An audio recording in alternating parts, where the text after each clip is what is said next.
I'm Michael Wakefield, resident trainer at Three Hats Training Center. We are a Carriage Association of America sanctioned testing site for the driver proficiency program. So today's video is going to be safe hitching. We also call it putting to. First thing we do is to make sure that the cart is sound and safe. And we're going to check first of all the wheel bearings.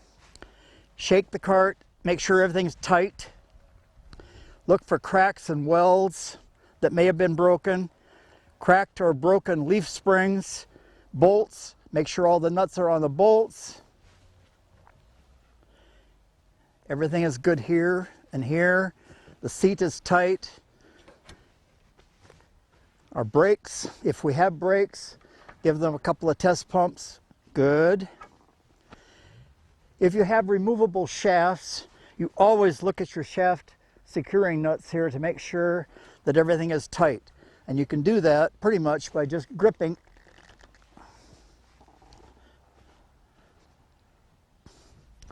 These are correct. Gripping. The next thing is the bolt that secures the single tree, and it's a very important part of the harness of the carriage.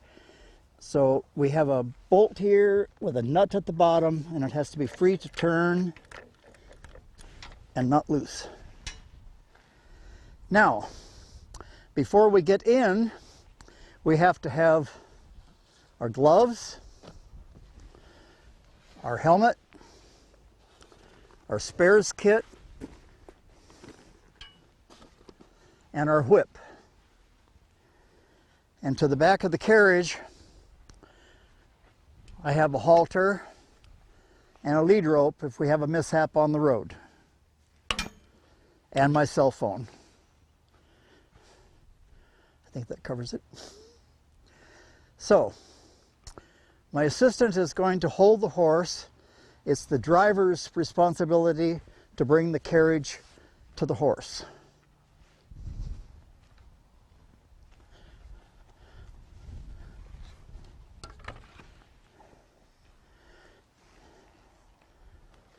So I'm going to approach the horse and let him know that I'm here with the carriage.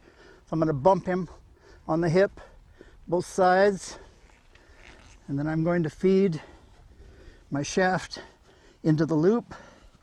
And I have a sliding back strap, so I'm going to ask my assistant to slip around and catch the other side.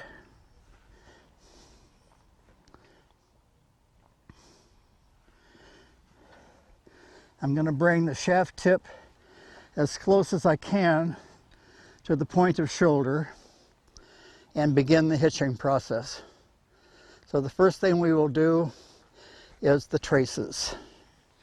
Now you remember that I have the overgirth in the loosest setting so that it is captured.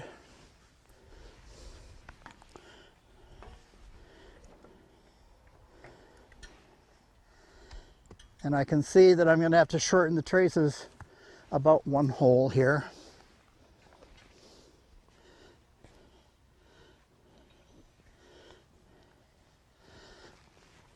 So now the trace length, if I bring him up, come up a step, the trace length will allow for the shaft tip to be about even with the point of shoulder and almost parallel to my trace in draft.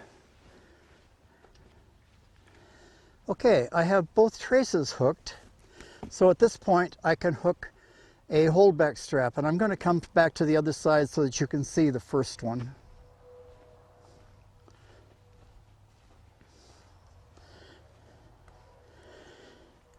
This is a holdback strap, which is part of the breeching and a function of the brake. So I'm going to bring it forward between the horse and the trace, like so. And I have a footman's loop right here. So I'm going to slip it through the footman's loop, and then I'm going to test it. I have lots of length, so I'm going to give it one wrap around the shaft and back through the loop that I made by wrapping. Ho, ho. And buckle. I'm going to put it in hole number 2. And then I'll go back around the other side and do the other one.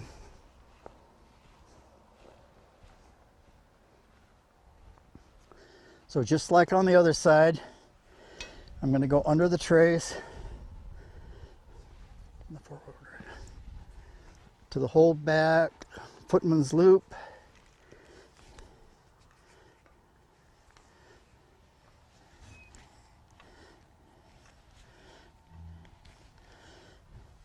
Okay, now I want to check and see how tightly I have him hitched. I have adjustments yet. I can adjust the traces to bring him back further. I can adjust the the holdback straps to bring him more forward. What I like to see is about 4 inches of play, and this is way too loose. So I'm now going to take up the holdback straps 1 hole.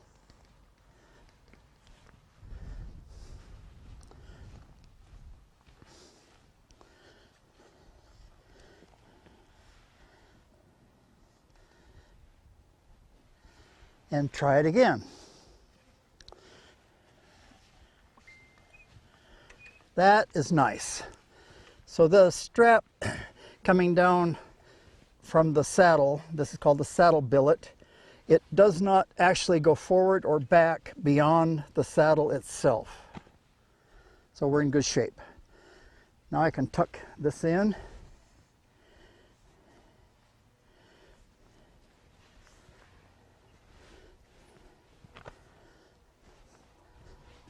The last thing I will do is to tighten up the overgirth. Now you see that the bottom of the tug here has a buckle on it, and this strap is what holds the shaft down. See? So we want that tight enough that it doesn't flop.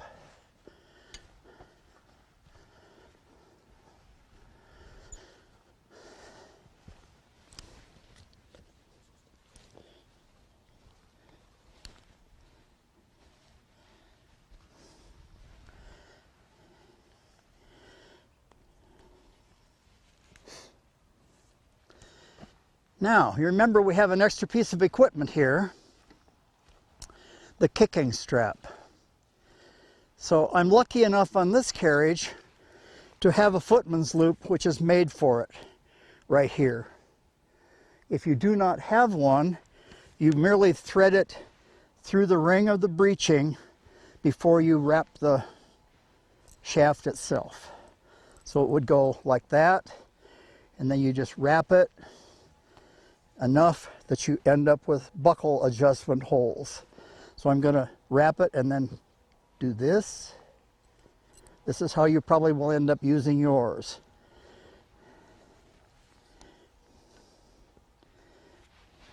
There it is again. And I just buckle it. Now, we want this loose enough that it does not inhibit his natural gait. We get him at the jog trot and he gets hoppy behind. We don't want the straps slapping him or limiting him. So we have to be careful that this is loose enough to not bother his performance, but tight enough not to end it.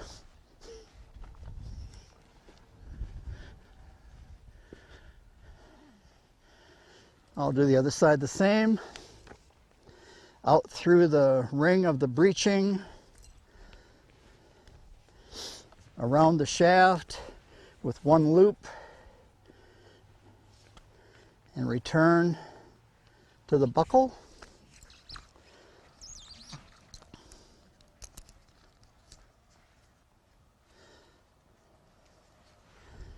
And it's too tight. So I'm going to let this out.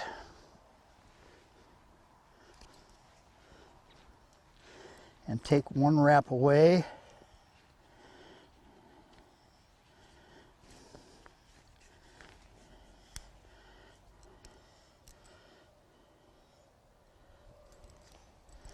So it's going to end up just like that. I have plenty of room for him to make his normal movements, but not enough room for him to get me into trouble, or him.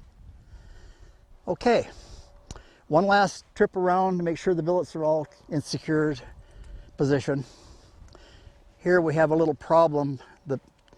The keeper does not quite reach the tail. This is all good.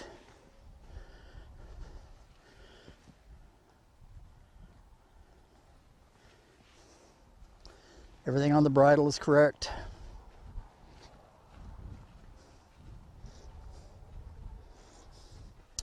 Okay, I'm happy. So, to mount the carriage, I'm going to change my hat.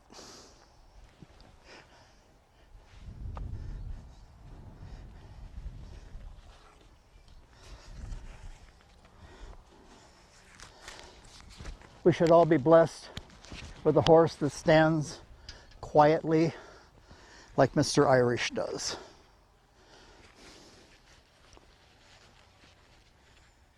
Okay, we have checked everything. All the billets are tucked. Everything looks correct. We are ready to mount the carriage. I just grab this little pigtail, the bite of the reins.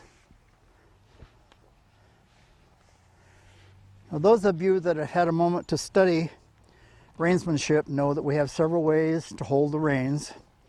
For safety's sake, I like to use the British coachman style of reinsmanship for a hand hold while entering the carriage or getting out. So if you just give me Mr. Spock, and I lay the left rein over the index finger, the right rein over my little ring finger, and then I take the loop and put it over my pinky, all the lines are dressed and out of the way, and I know where they are. So now I'm going to step back and get my rein position for when I'm mounted. So I'm back at the axle, which is also where my seat is, but I'm on the left-hand side of the carriage. So as I mount and I move over to the right, I have to shorten this right rein so that when I get there, everything is cool. And it's about 6 to 8 inches. Now I'm going to slide the reins up, and I'm going to mount. Now as I pull the reins out for the adjustment, that's where I want my hand when we leave. I pick up the whip, and I'm ready to depart. I can dismiss my groom, my helper. Now, in the case of working alone and you have your horse tied, you will have to have this brief moment where the horse is no longer tied to the trailer, and you have to do all of this rein handling and mounting quietly so as not to disturb them, and make sure that they stand. Okay, we are ready to leave. Thank you. Irish, walk on.